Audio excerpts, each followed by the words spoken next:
International Executive Board made a commitment to fight to dismantle racism at the structural level. We committed to establishing our first ever racial justice task force. I think it's gone on way too long that we need to stand up, and I think if we truly do this and we eradicate structural racism, it will help every race. But if we don't do this now, other people are going to suffer because we don't focus on anti-racism on blacks. There's racism of all types in this country and around the world, but it's much more evident in the African American community and the things that happen in the African American community. I grew up in Miami, Florida.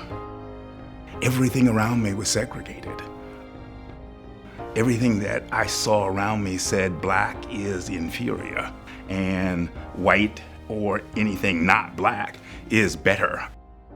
We have to be able to set the context for people. We have to be able to talk about slavery and the effects of slavery and the effects of Jim Crow. We have to be able to talk about how black folk to this day aren't reflected as full human beings in the Constitution of this country. If we're talking about structural racism, it's built on slavery, and if we don't, and slavery is built on black folks, and so if you don't deal with that, then nothing else matters. If you don't get at the root, which is really dealing with systemic racism, really dealing with the roots of slavery and everything that has followed, that you can't really get to economic justice.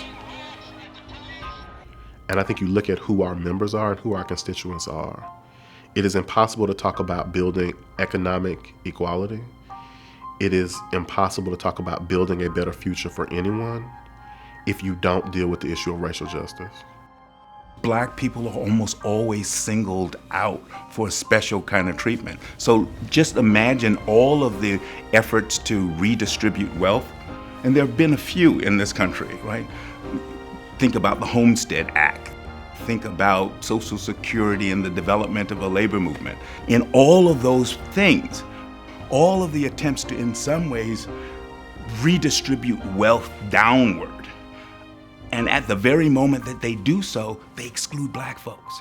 If you look at the reality of our nation, the majority of black Americans are making less than subsistence salaries.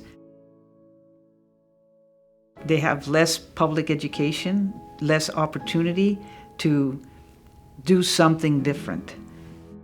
So the education and the quality of education and the experience and opportunity of education is basically denied to people of color and specifically young black children. Being a white woman, I don't know what it's like to have racism against me every single day.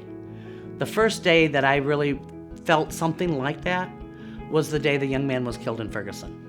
And I was watching the national news and my son's face come up on the television, and right next to him was a guy holding an AK-47. And he was a police officer.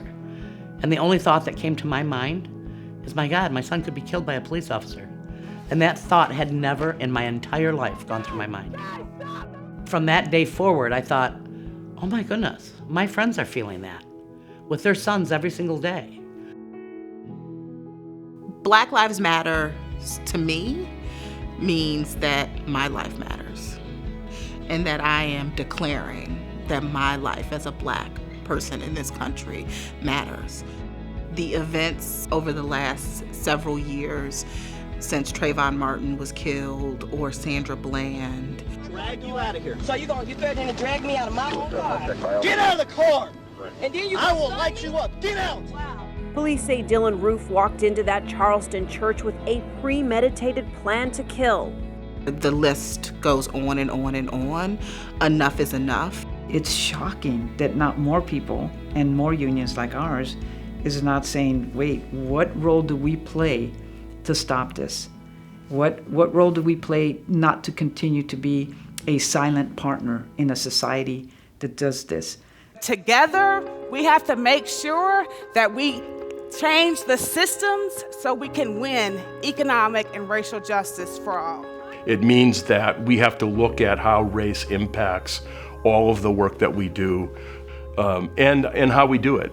we want to make sure that we dismantle structural racism, that we are a part of changing society in a meaningful way, but it starts within our union.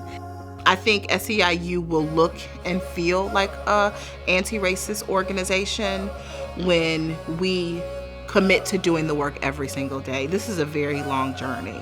We cannot say that we're going to look up a year from now or 2 years from now or 10 years from now even, I think, and say everything is perfect. It would be overwhelmingly powerful for our members to say, the rest of the world may be afraid to have this discussion, but we're family and we're not, and we're here to do it. It's an amazing moment that we're living in. My hope is that we can find both the imagination and the will to live up to that moment.